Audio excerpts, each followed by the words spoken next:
राधे राधे। कार्तिक मेहता का 20वां अध्याय। राजा पृथु ने कहा, हे देवर्षि, इसके पश्चात युद्ध में क्या हुआ तथा वह दैत्य कैसे मारा गया, कृपा कर अब आप उस अद्भुत कथा को मुझे सुनाइए। देवर्षि नारद जी बोले, जब गिरिराज वहां से अदृश्य हो गए और गंधर्वी माया विलीन हो गई, तब भगवान वृषध्वज चैतन्य हो गए। उन्होंने लौकिकता व्यस्त करते हुए बड़ा क्रोध किया।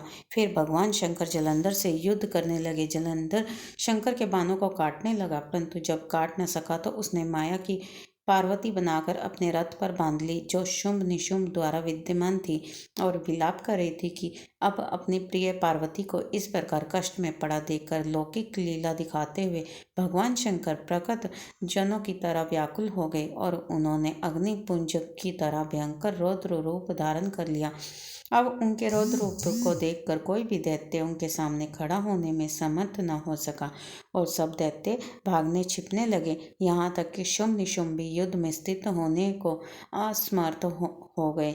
जलंधर की सारी माया क्षण भर में नष्ट हो गई। संग्राम में चारों ओर हाहाकार होने लगा।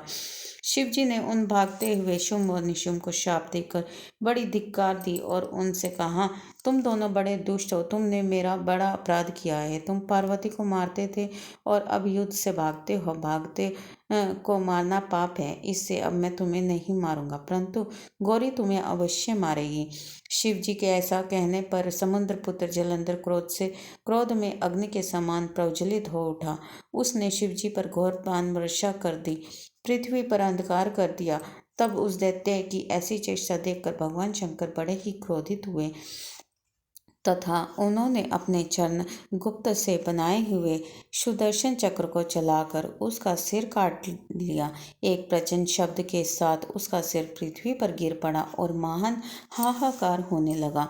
अजन पर्वत के समान उसके शरीर के 2 खंड हो गए। उसके रुधिर से संग्राम भूमि व्याप्त हो गई। सारी पृथ्वी विह्वल हो गई। शिव आज्ञा से उसका रक्त और मांस महागौरव में जाकर रक्त का कुंड हो गया तथा उसके शरीर का तेज निकलकर शंकर जी के शरीर में वैसे ही प्रवेश कर गया जैसे कि वृंदा का तेज गौरी जी के शरीर में प्रविष्ट हुआ था। जलंधर को मरा हुआ देखकर देवता, गंधर्व और सब प्रसन्न हो गए। जय हो विष्णु भगवान जी की, जय शिव भोले भंडारी की। ओम नमः शिवाय। आज का अध्याय यहीं पे समाप्त होता है। नेक्स्ट अध्याय हम नेक्स्ट वीडियो में करेंगे।